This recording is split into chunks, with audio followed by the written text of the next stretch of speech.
B,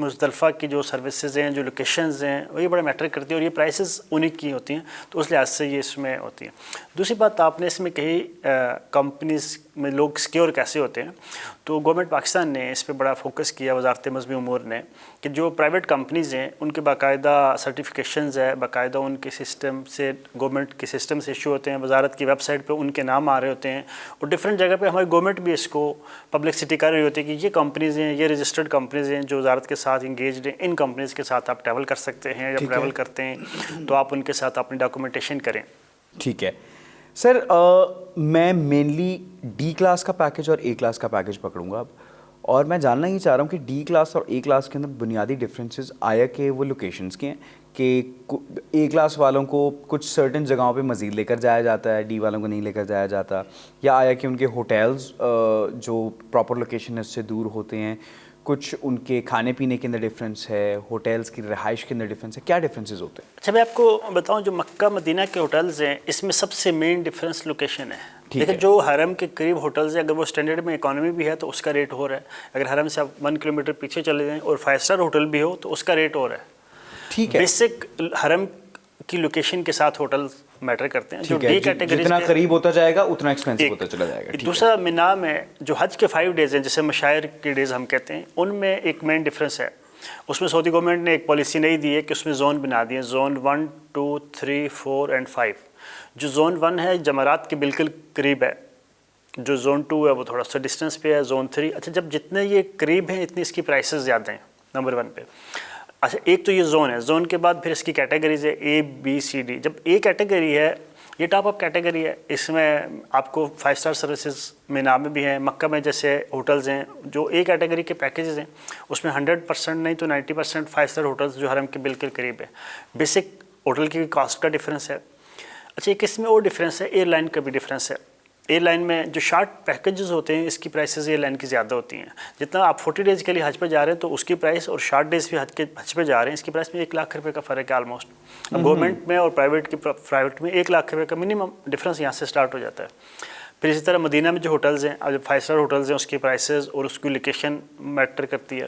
like مدینہ مسجد نبوی میں چاروں طرف ہے، اب مکہ میں حرم میں مرد یا خواتین کسی بھی گیٹ سے انٹر ہو جاتے ہیں، کہ مدینہ مسجد نبوی میں ایسا نہیں ہے، وہاں خواتین کے لیے مخصوص گیٹ ہیں۔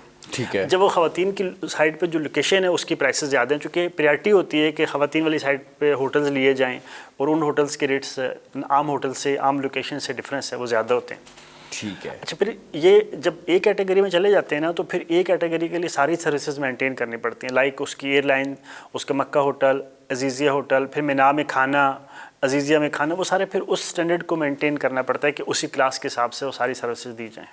تو مین ڈفرینسز اس میں جب یہ یہاں سے سٹارٹ ہو جاتا ہے، اپر لمٹ کوئی بھی نہیں ہے۔ اپر لمٹ حج کے دنوں میں، اگر آپ، میں جسٹ ایگزامپل دے رہا ہوں کہ جو حج کے 10 دن ہیں، 4 ذی الحجہ سے 14 ذی الحجہ، جو 4 ذی الحجہ سے 14 ذی الحجہ، اگر یہ کلاک ٹاور میں ٹھہر رہے ہوں تو یہ پیکیج 50 لاکھ سے بھی اوپر ہو جاتا ہے پر پرسن۔ یعنی اتنا ڈفرینس ہے کہ 10 ڈیز کی پرائسز آلموسٹ پر نائٹ 6-7 لاکھ 8 لاکھ تک پر نائٹ روم رینٹ بن جاتا ہے حج کے مین ڈیز میں۔ تو ہمیں اس لحاظ سے ہم تو مڈل پیکیجز میں آتے ہیں، اے کیٹیگری میں بھی، یعنی اپر لمٹ اس کی کچھ بھی نہیں ہے، صرف اب گورنمنٹ نے اس دفعہ کی ہے کنڈیشن، اس کے ساتھ ظاہر ہے وہ ایک امپلیمنٹ ہوگی ان کی کنڈیشن۔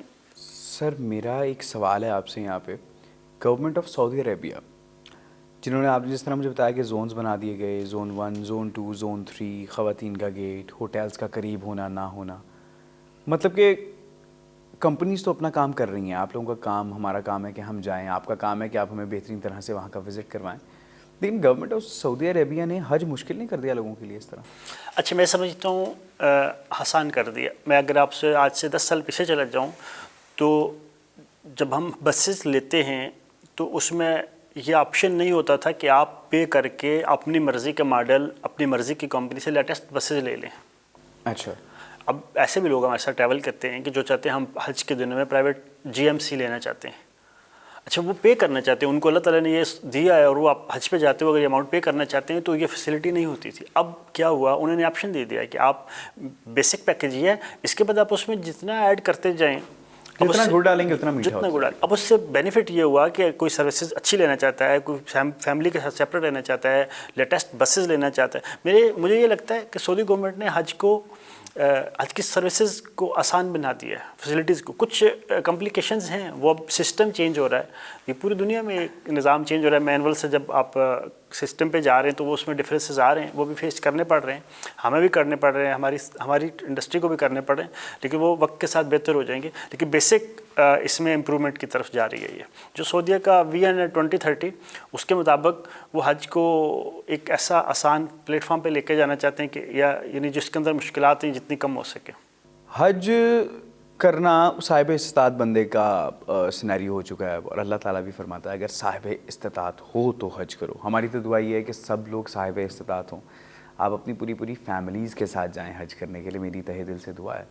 کیونکہ اللہ کے گھر کو دیکھنا, وہ سعادت حاصل کرنا ایک بڑی خوبصورت بات ہے. یہ آمین کہنا ہے آپ سب نے دیکھ کے کہ اللہ تعالیٰ آپ سب کو زیارت کروائے میرے رب کے دربار کی, اور آپ وہاں سے ہو کر آئیں. پورا وہ جو ایک فیل ہے نا, ایمان تازہ ہو جاتا ہے. سر, جب لوگ حج کرنے کے لیے جاتے ہیں, آج کل نا ایک ٹرینڈ چلا ہوا ہے. اب تھوڑا سا بیسک بات کر لیتے ہیں. میں نے فون نکالا, میں نے کسی کی تصویر لگائی, تصویر لگانے کے بعد میں اس کو دوسرے فون سے ویڈیو بنا کر بھیجوں گا, دیکھو میں نے خانہ کعبہ کے آگے تمہاری تصویر کھولی ہوئی ہے. مطلب کہ ہم لوگوں کو یہ بتا رہے ہیں کہ یار دیکھو میرے پاس اتنا پیسہ ہے, تم نہیں جا سکتے بھائی, میں چلا گیا. سر میں نے ایسے لوگ دیکھے ہیں سوشل میڈیا کے اوپر, یہ سب کچھ ہو رہا ہے. ایسے لوگوں کو کس نظر سے دیکھتے ہیں؟ اچھا, میں اس میں ڈفرینس سمجھتا ہوں. میں اپنی بات کروں تو میرے ساتھ ایسے لوگ ہیں کہ جو کووڈ سے بعد میں 3 سال بات کروں کہ 3 سال وہ حج پہ گئے, 22 میں بھی گئے, 23 میں بھی, اور 24 میں, اور اس سال بھی جا رہے ہیں. لیکن کہیں کسی منظر پہ, کہیں وہ اپنی بزنس کمیونٹی میں, کہیں پبلک سٹی میں وہ یہ نہیں شو کرتے کہ میں ریپیٹلی حج پہ جا رہا ہوں. مطلب ایسے لوگ ہیں. ابھی ریسنٹلی ایک ہمارے دوست ہیں, بڑے اچھے بزنس مین ہیں, میں ان کے ساتھ بیٹھا ہوا تھا, تو وہ کہہ رہے تھے کہ مجھے ابا جی کہہ رہے ہیں کہ آپ نے بہت سال ہو گئے ہیں کوئی قربانی پاکستان میں نہیں کی, تو آپ اس سے رک جائیں. تو مجھے کہہ رہے تھے کہ آپ مجھے نا کوئی 7-8 دن کے لیے بھیج دیں, میں حج کر کے نا تو میں فوری عید کے بعد واپس آ جاؤں. لیکن وہ اپنی کمیونٹی میں وہ کہیں سوشلائز نہیں کرتے.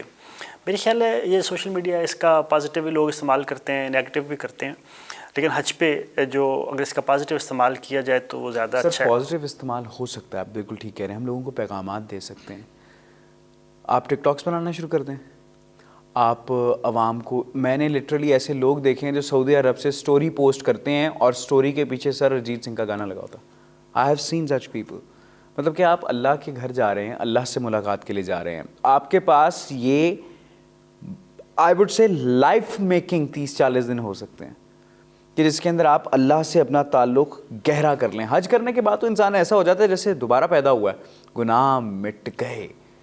ہم وہاں جا کر ریاکاری کے اوپر فوکس کریں اور یہ کہیں کہ بھائی آئی ول کلک سم سیلفیز, میں فلاں لوگوں کو بھیج دوں. سب سے پہلے فیس بک کا اسٹیٹس لگتا ہے, ہم on by way to Saudi Arabia, landed in Saudi Arabia in Makkah, location share ہوتی ہیں. بھائی یہ آپ کی بات ٹھیک ہے. میں اس میں ایک کی بات کرتا ہوں. ہمارے ساتھ ایک مولا ہوتے ہیں, مولا یوسف خان صاحب, شیخ الحدیث ہیں, وہ حج پہ ساتھ ہوتے ہیں.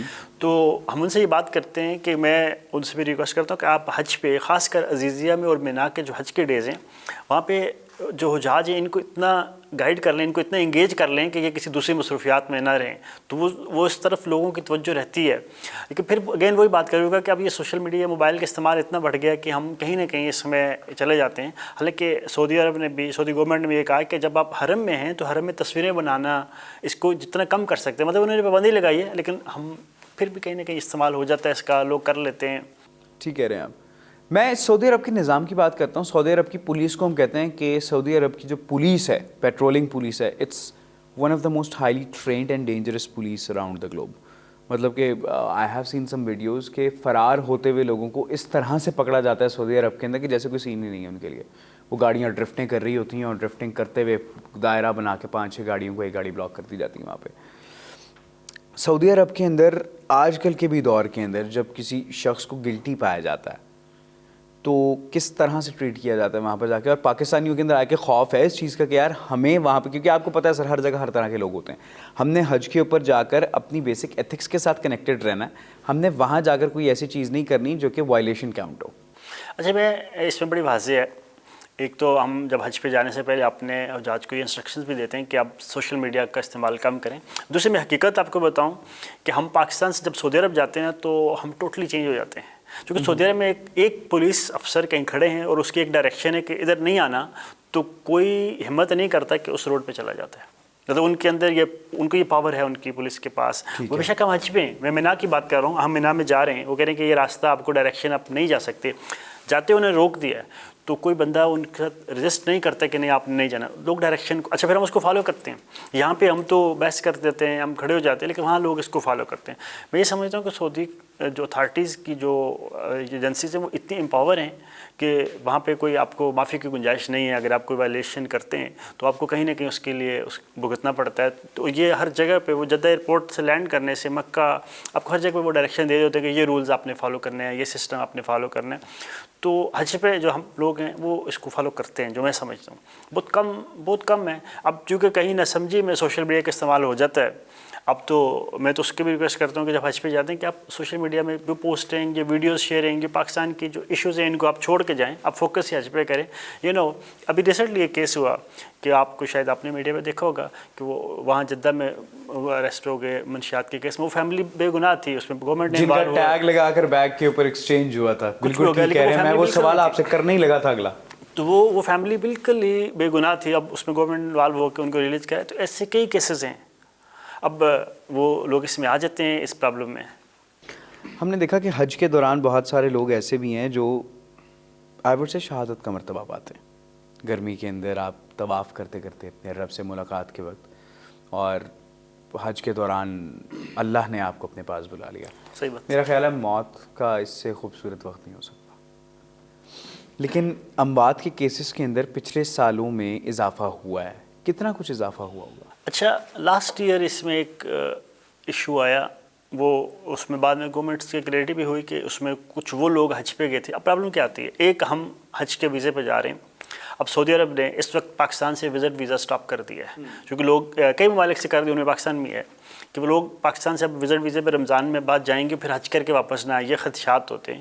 جو وزٹ ویزا کے اوپر جا رہا ہے وہ حج نہیں کر سکتا. نہیں کر سکتا. حج کے لیے آپ کو حج کا ویزا لینا ہے، حج کے سسٹم میں جانا ہے. اب لوگ کیا کرتے ہیں، رمضان اگر کسی کے پاس ریزیڈنسی وہاں کی ہو تو بھی اس کو حج کے ویزے کی لوکلی اجازت لینی ہے. وہاں سسٹم ہے، اس کے تحت آپ کو اس کی تصریح، اس کو انگلش عربی میں کہتے ہیں، تو تصریح آپ کو لینی پڑتی ہے. اب لاسٹ ٹائم کیا ہوا، مصر سے، ایجپٹ سے بھی اور کئی ممالک سے لوگ انلیگل وہاں بہت زیادہ تھے. جب سعودی اتھارٹیز کو پتہ چل گیا تو انہوں نے کافی سارے لوگوں کو تو اس سے باہر کر دیا، لیکن کچھ لوگ حج پہ چلے گئے. اب پرابلم کیا آیا، 15 جون کو حج تھا، اس سال 5 جون کو حج ہے. جو فیلنگ ٹیمپریچر ہے وہ 49 47 ہوتا ہے. اور اس ٹیمپریچر میں جب آپ کو مینا میں، آپ کے پاس خیمہ نہیں ہے، آپ اوپن ایئر میں ہیں، آپ کے پاس فین نہیں ہے، کچھ بھی نہیں ہے، تو پھر تو آپ کی کنڈیشن ان لوگوں کی ڈفرینٹ ہوگی. اور وہ بات ہوئی بعد میں، اس کی انہوں نے کلیئرٹی بھی دی کہ وہ انلیگل حج کر رہے تھے. جب انلیگل لوگ حج کر رہے تھے، ان کے پاس کوئی اکاموڈیشن نہیں تھی، کوئی ٹرانسپورٹیشن نہیں تھی، کھانے کا انتظام نہیں تھا، پانی کا انتظام نہیں تھا، تو وہ پھر ڈسٹربنس ان لوگوں کے لیے بڑھی. میں سمجھتا ہوں کہ اگر یہ ختم ہو جائے تو اب اموات کم ہو گئی ہیں.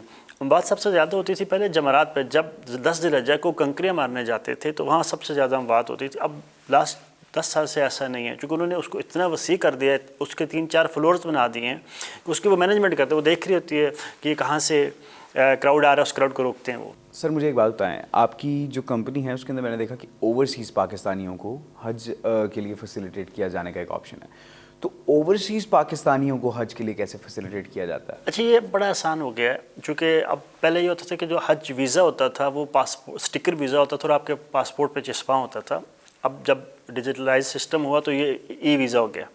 اب جو اوورسیز پاکستانی ہیں وہ ہمارے ساتھ پاکستان سے پیکیج لیتے ہیں، ہمارے ساتھ اٹیچمنٹ کرتے ہیں، ڈسکشن کرتے ہیں، اور اس کے بعد وہ جب پیکیج فائنل ہو جاتا ہے تو وہ ڈائریکٹ ٹریول کرتے ہیں اپنے کنٹری سے. وہ یو کے میں، امریکہ میں، آسٹریلیا میں، کینیڈا میں، نہیں کوئی ضرورت نہیں ہے. انہوں نے جب وہاں سے ڈائریکٹ ٹریول کرنا ہے، ہم نے ان کو ڈاکومنٹیشن کر کے ان کو ویزا بھیج دینا ہے.